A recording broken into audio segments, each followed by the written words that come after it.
तेलंगाना विधानसभा चुनाव का रिजल्ट सामने आ चुका है।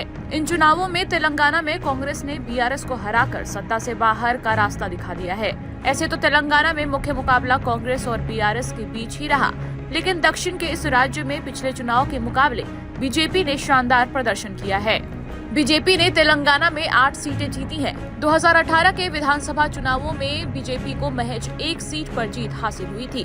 गोशा महल से सिर्फ बीजेपी के टी राजा सिंह जीतकर विधानसभा पहुंचे थे और पार्टी का वोट शेयर मात्र 7.1% था।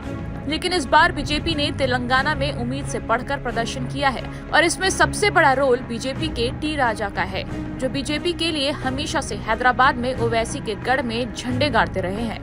ओवैसी के गढ़ तेलंगाना में इस बार बीजेपी को एआईएमआईएम से भी ज्यादा सीट मिली है। तेलंगाना में बीजेपी को 8, एआईएमआईएम को 7 और भारतीय कम्युनिस्ट पार्टी को 1 सीट मिली।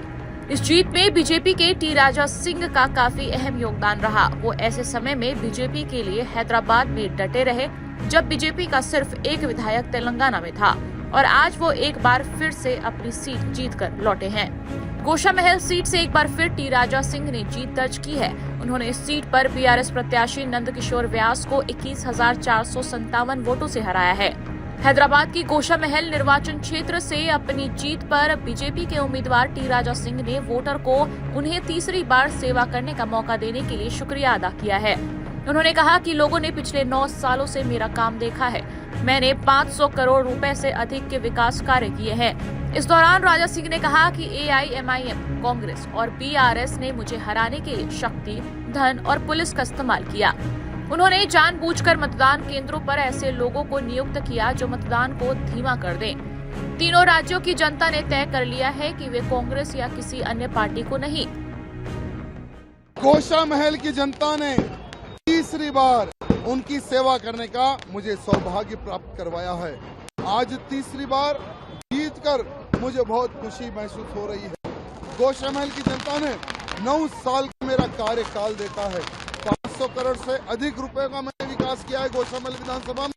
मुझे हराने के लिए एमआईएम, कांग्रेस, बीआरएस मिलकर धन बल का इतना उपयोग किया, पुलिस बल उपयोग किया, यहाँ तक के जहाँ पर पोलिंग बूथ होते हैं जानबूझकर ऐसे लोगों को अपॉइंट किया गया जहाँ पर पोलिंग स्लो करवाई गई।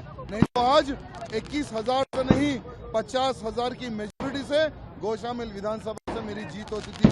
हर वो प्रकार का बीआरएस ने, कांग्रेस ने और एमआईएम ने षड्यंत्र रचा था, लेकिन गोशा महल की जनता ने इतना मुझे आशीर्वाद दिया, इतना बड़ा आशीर्वाद दिया कि तीसरी बार भी हैट्रिक में जीत कर आए यहाँ पर। राजस्थान और दूसरे 3 प्रदेश आए हैं, उसके ऊपर क्या कहेंगे आप? देखिए, भारतीय जनता पार्टी वहाँ पर बहुत वर्षों से सेवा कर रही है और वहाँ की जनता डिसाइडेड थी कि हमें ना कांग्रेस चाहिए ना दूसरी कोई पार्टी चाहिए। अगर हमारे राज्य का विकास हो सकता है तो भारतीय जनता पार्टी की ही वजह से हो सकता है। इसलिए 3 राज्यों में बिल्कुल आउटराइड भारतीय जनता पार्टी जीती है। मैं 3 राज्यों की जनता को हृदय से धन्यवाद प्रकट करता हूँ। तेलंगाना में बीजेपी की चुनावी रणनीति काम आई। पार्टी ने हिंदुत्व का मुद्दा चुनाव में उठाया, जो काफी कारगर साबित हुआ। बीजेपी नेताओं और प्रचारकों ने तेलंगाना विधानसभा चुनाव में केंद्र की योजनाओं को जमकर प्रचारित किया। पार्टी ने आर्टिकल 370 खत्म करने, ट्रिपल तलाक, महिला आरक्षण, किसानों को 1.5 गुना एमएसपी देने, सैनिकों को 1 रैंक 1 पेंशन का वादा पूरा करने की बात रखी।